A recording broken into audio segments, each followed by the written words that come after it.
And it's Gia, the happy Dalmatian. Hey, buddy. Whoop. Hey, easy, happy girl. Easy, happy girl. I hope this softens the blow of not having a new review for you guys this week, right before Christmas. I am so sorry. I had a video all filmed and ready to go, but the microphone that I use, the battery died on that during filming, and I didn't realize it until after I had filmed everything. So the audio quality was terrible, and I just unfortunately didn't have time to refilm it because it's been a very busy time of year, what with Christmas and people needing their dogs walked during the holiday. Hey, buddy.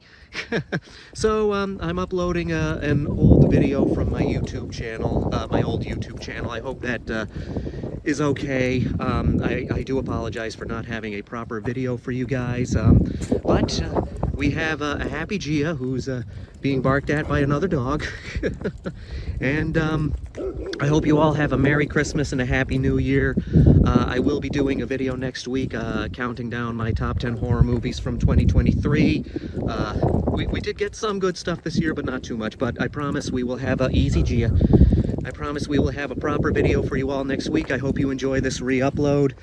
And again, I hope you all have a happy holidays and a very Merry Christmas. We'll see you next time. Gia! Say hello to everybody. Oh, and before I forget, yes, even though this is a re-upload, I'm still shouting out the Animal Rescue League of Boston. I'll leave a link to their website down below.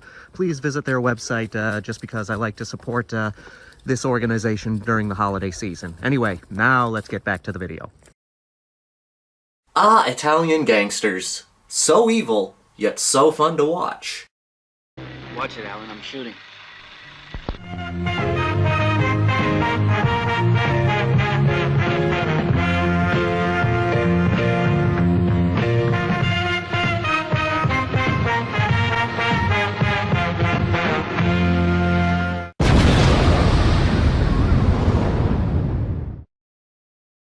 The Italian Connection.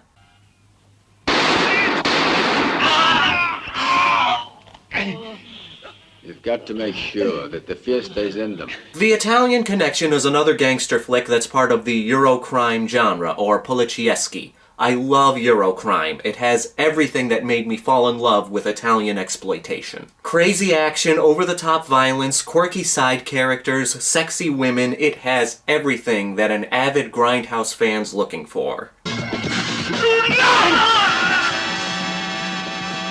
Eurocrime is one of the three big genres from Italy back in the day. This also includes giallo movies and spaghetti westerns. Eurocrime and spaghetti westerns have a lot in common. Spaghetti westerns were made to cash in on the success of American westerns, and then it took off as its own genre. Vamos, Dino, here's another one!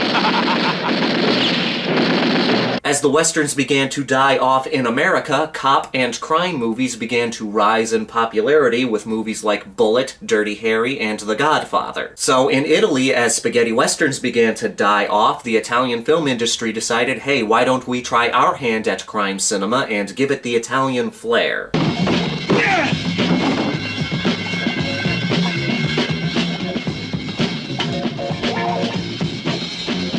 In The Italian Connection, two New York hitmen, Dave Catania and Frank Webster, are sent to Milan to kill a small-time pimp named Luca Canali because it's believed he stole a shipment of heroin from the New York Mafia. They're instructed to kill him in a very violent way, or at least have his mangled body put on display, because it has to be known that the hit was assigned by the New York bosses. So we follow the hitmen as they're looking for Luca Canali, and Luca Canali as he's trying to hide from the hitmen, as well as the Milan Mafia, who are trying to get him before the Americans do. Ciao, Luca. I'm sorry, but if I have to choose between Don Vito and you, I'll pick him every time, because he's a man of respect. This is a gangster flick, but it's more of an action gangster flick, and not a drama like The Godfather. It's more story-based than action-based, but you still get plenty of shootouts, fistfights, and car chases. The final shootout in the junkyard is a fantastic shootout. I love scenes that take place in junkyards. Just this graveyard of cars surrounding you.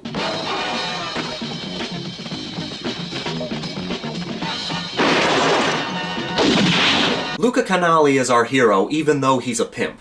But he's a pimp with a heart of gold. He actually cares about the women working for him. Most of the time. You see this a lot in gangster movies. The main character is kind of a scumbag, but they have a lot of redeeming qualities. Like in this movie, Luca has a wife and child, but the wife wants nothing to do with him, so he sleeps around with his whores. At the same time, Luca really cares about his daughter, so he keeps giving his wife money to help raise their child, even though she's made it clear she doesn't want it. And we see that he's great with his daughter.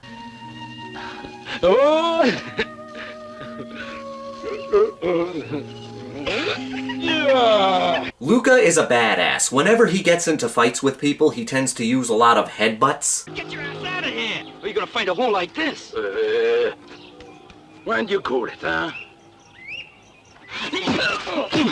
But what I like is, even though he is a badass, he's still scared when everyone's out to kill him, especially the boss of the Milan Mafia, Don Vito. The action set pieces are so much fun. One of my favorite action scenes in Exploitation is when Luca is chasing after this guy, just a stooge working for Don Vito. After a car chase and a foot chase, the guy steals a van and tries to drive away. Luca jumps onto the van and is just holding onto it as the guy's driving through traffic. And Luca headbutts through the windshield.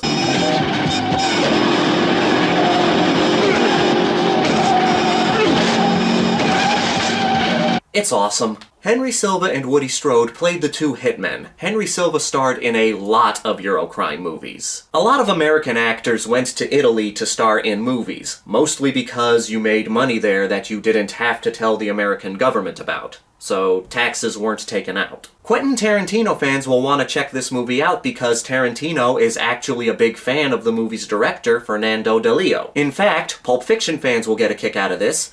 The hitmen in The Italian Connection inspired the characters Vega and Winfield in Pulp Fiction.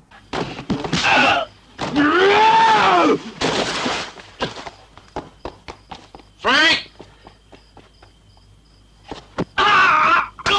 Fans of Italian cinema will like this movie, and if you like a good gangster flick, this one is a blast. And if you're a fan of crime and gangster movies, check out some other Eurocrime. Now let me ask you, what's your favorite gangster flick? Not The Godfather. It's a great movie, but that's too easy. Pick another one. This is your buddy Justin, here to remind you that the Grindhouse will never die.